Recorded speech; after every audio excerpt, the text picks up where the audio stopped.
Көрдіңіз бе? Міне ұлттықтан кетіп жатыр. Жаһандануға өзіміз мойнымызды созып жатырмыз. Қазақ тілін жойып жатырмыз. Тіл жойылды деген сөз халықта көп кешікпей жойылады. Ол басқа халық болады. Мына сақталамыз, екеуміздің ұрпағымыз болады, бірақ бұрынғы қазақ болмайды ол. Осыдан сақтану керек. Тіл, тәуелсіздік деген екеуі тең ұғым. Тілі жоқ халық. Мысалы, Басқаков деген академик болған орыстың. Сол қай жылдар 71-ші жылдары кітап шығарды. Русские фамилии тюркского происхождения дейді. Көрдің ба? Происхождение дегені тегі түрік. Сонда Толстой, Лев Толстой бар, Алексей Толстой бар, Тургенев бар, Куприн бар.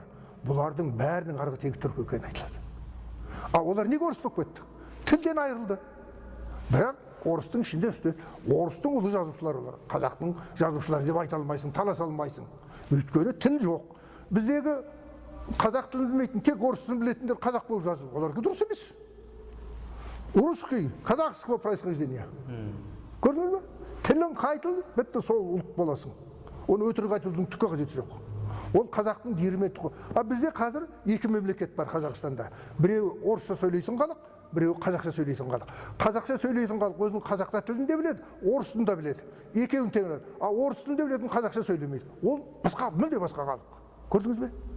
Бұл енді бар, нақты, факт нәрсе. Осыны мойындамай кеп мақтанамыз.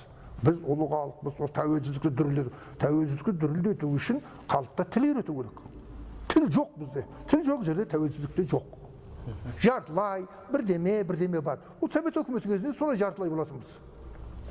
Оған, міне, әдет ғұрыптың дамымай жатқанның бәрі сол. Өйткені сенің қазақша жазған әдет ғұрыптың орыс тілінде оқымайды.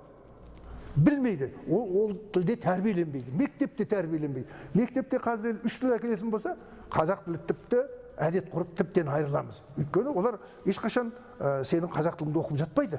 Шетелге барамыз дейді, ағылшынша үйренеді, өйтеді. Қазақ тілі әшейін үй ішінде, бала-шағаңда тыңдамайды.